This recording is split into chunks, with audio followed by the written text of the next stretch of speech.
తెలంగాణలో గ్రామ పంచాయతీ ఎన్నికలు ముగిశాయి. మొత్తం 3 దశల్లో ఎన్నికలు జరిగాయి. తొలి విడత 11న, రెండో విడత 14న, మూడో విడత ఎన్నికలు 17న నిర్వహించారు. రాష్ట్రంలో మెజారిటీ పంచాయతీల్లో కాంగ్రెస్ బలపరిచిన అభ్యర్థులు విజయం సాధించారు. పంచాయతీ ఎన్నికలు గెలిచిన సర్పంచులు, వార్డు సభ్యులు ఈ నెల 22న అధికారికంగా పదవి బాధ్యతలు స్వీకరించనున్నారు. అదే రోజున గ్రామ సభలను కూడా నిర్వహిస్తారు. తెలంగాణలో పార్టీ ఫిరాయించిన 5 ఎమ్మెల్యేలపై వేటు వేయడానికి అసెంబ్లీ స్పీకర్ గడ్డం ప్రసాద్ నిరాకరించారు. గూడెం మైపాల్ రెడ్డి, తెల్లం వెంకట్రావు, అర్కెపుడి గాంధీ, బండ్ల కృష్ణమోహన్, ప్రకాష్ గౌడ్పై ఉన్న పార్టీ ఫిరాయింపు ఆరోపణలను ఆయన తోసిపుచ్చారు. 5 ఎమ్మెల్యేల అనర్హత పిటిషన్లను కొట్టివేశారు. వారిపై అనర్హత వేటు వేసేందుకు తగిన ఆధారాలు లేవని, ఆ ఎమ్మెల్యేలు బీఆర్ఎస్ పార్టీలోనే ఉన్నారని స్పీకర్ వెల్లడించారు. ఏ పని చేస్తున్నా ఆ వివరాలు సమగ్రంగా ఉండాలని సీఎం చంద్రబాబు అన్నారు. అనుకున్న సమయానికి లక్ష్యాలు నెరవేరేలా అధికారులు కృషి చేయాలని చెప్పారు. అమరావతిలోని రాష్ట్ర సచివాలయంలో నిర్వహించిన జిల్లా కలెక్టర్ల సదస్సులో సీఎం మాట్లాడారు. పలు అంశాలపై చంద్రబాబు కలెక్టర్లకు దిశానిర్దేశం చేశారు. శీతాకాలం విడిది కోసం రాష్ట్రపతి ద్రౌపది ముర్ము హైదరాబాద్ చేరుకున్నారు.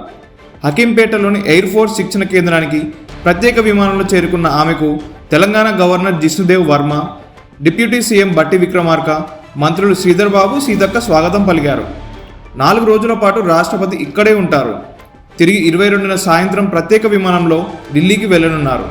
ఇండియన్ రైల్వేస్ కీలక నిర్ణయాలు తీసుకుంది. ఇక రిజర్వేషన్ చార్టును 10 గంటల ముందుగానే ఖరారు చేయాలని నిర్ణయించింది. దాదాపు 10 గంటల ముందే టికెట్ స్టేటస్ చెక్ చేసుకోవడం తర్వాత ప్రత్యామ్నాయ ఏర్పాట్లు చేసుకునేందుకు వీలు కలుగుతుంది.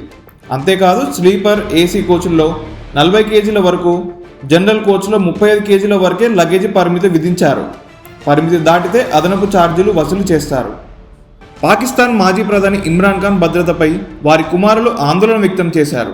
తమ తండ్రిని మళ్ళీ ఎప్పటికీ చూడలేమోనని కాసిం ఖాన్, సులైమాన్ ఖాన్ అన్నారు. స్కై న్యూస్కు ఇచ్చిన ఇంటర్వ్యూలో వారు ఈ వ్యాఖ్యలు చేశారు. ఆగస్టు 2023 నుంచి ఇమ్రాన్ ఖాన్ జైల్లోనే ఉన్నారు. ఇమ్రాన్ ఖాన్ చనిపోయారంటూ ఆ మధ్య కొన్ని రకాల కథనాలు మీడియాలో వైరల్ అయిన విషయం తెలిసిందే.